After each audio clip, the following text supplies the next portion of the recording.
The world remembers Genghis Khan, the thunder of his armies, the empire that swallowed nations whole. But behind every storm, there is the wind that drives it. He was born in a tent of felt and smoke. No crown, no noble blood, no prophecy. Yet from the saddle of a small Mongolian horse, he helped carve the largest land empire the world has ever known. His name was Subutai, the ghost of the steppe, a mind sharper than any sword, and a will that broke kingdoms. How did one man, born a shepherd, command armies that crushed empires from China to Europe, and vanish into history's silence without ever wearing a crown? This is the untold story of Subutai, Genghis Khan's greatest general. He was not a prince, nor the son of a great warrior. Subutai was born into a family of humble blacksmiths on the cold Mongolian plains, far from the thrones and palaces of history. Yet, through sheer brilliance, he rose to become the greatest military mind of the Mongol Empire. Under Genghis Khan, Subutai became the empire's sharpest weapon, the architect behind victories that shattered kingdoms and rewrote maps. When Genghis died, Subutai did not fade away. Under Ogedei Khan, he continued the storm, marching west, crushing armies that outnumbered his own by the tens of thousands. He fought not for glory, but for perfection, mastering the art of war with terrifying precision. Subutai planned campaigns that spanned continents, commanding forces separated by oceans of land, striking enemies who never even saw him coming. He was the invisible mind behind an empire of fear, and the reason the world would never forget the name Mongol.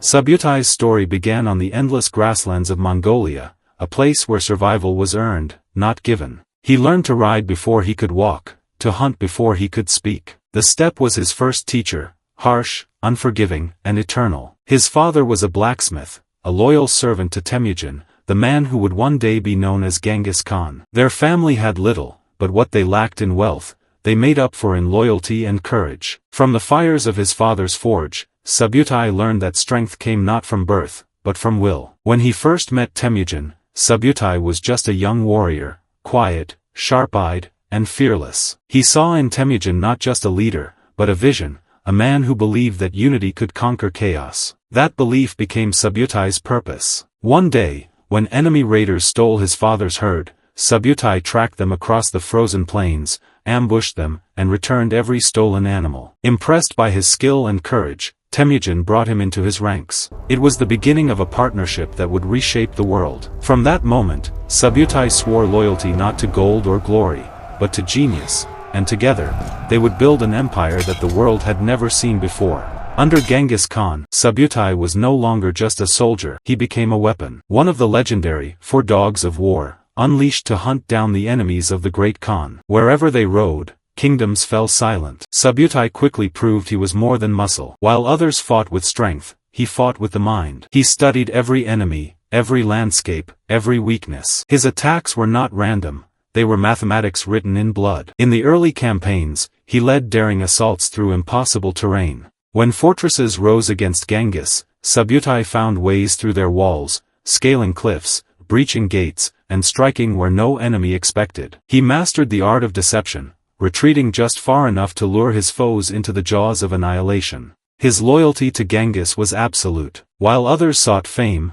Subutai sought perfection, the perfect strike, the perfect plan, the perfect victory. By the time Genghis Khan's empire began to swallow half the world, Subutai was no longer just his general. He was his shadow, the mind behind the storm, and the strategist who turned Mongol fury into legend. The legend of Subutai was forged in the West, where empires believed themselves beyond the reach of the Mongols. Riding alongside Jebe, he pursued Shah Muhammad of Khwarezm across deserts, mountains, and frozen wastes, never stopping, never relenting, until the Shah died alone. Subutai's campaign did not end there. Kingdoms that doubted the horsemen of the East soon faced his brilliance. In the Caucasus, he turned every obstacle into an advantage, flooding rivers, cutting supply lines, and even using enemy corpses to scale fortress walls. Every retreat was a trap, every delay a calculated lure. Outnumbered and deep in foreign lands, Subutai transformed disadvantage into weaponry. By the time the smoke cleared,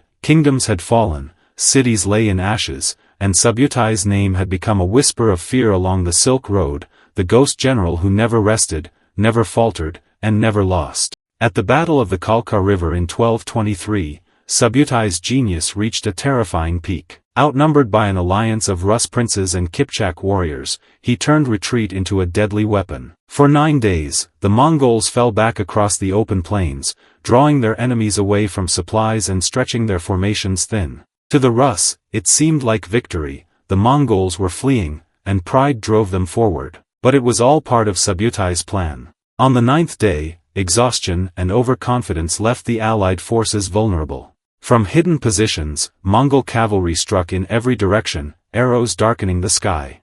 The army was shattered, rivers ran red, and surviving nobles were captured and executed beneath wooden boards, a grim warning to all who opposed the Mongols. Subutai didn't just win a battle that day, he rewrote the rules of warfare, proving that patience, deception, and fear could be deadlier than any sword.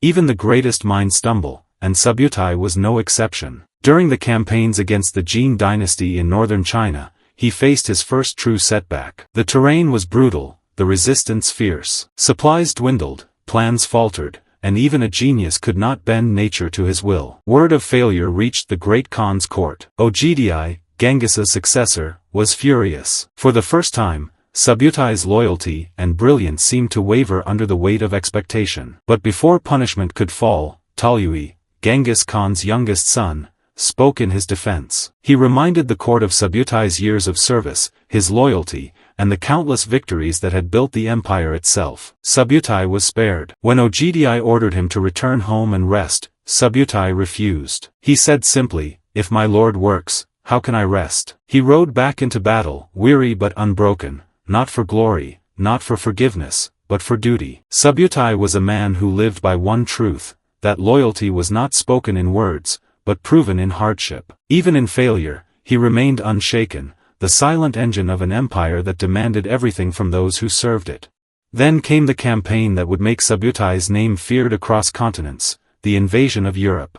In 1241, the Mongol storm rolled westward. Snow swept the plains, and the sound of hooves echoed through the Carpathians. Subutai, the mind that had conquered half the world, led tens of thousands through blizzards, frozen armor, and empty rations, declaring, "Until I reach the Danube, I will not return." Europe was unprepared. In Poland, armies were swept aside, and in Hungary, at the Battle of Mohi, Subutai's cunning turned retreat into trap. Hidden forces outflanked the enemy, and tens of thousands of knights, kings, and soldiers fell beneath Mongol arrows and hooves. Villages burned, bells tolled in panic, and the West saw terror incarnate. By the Danube, Subutai had shattered all in his path, not just a general, but the master of war itself.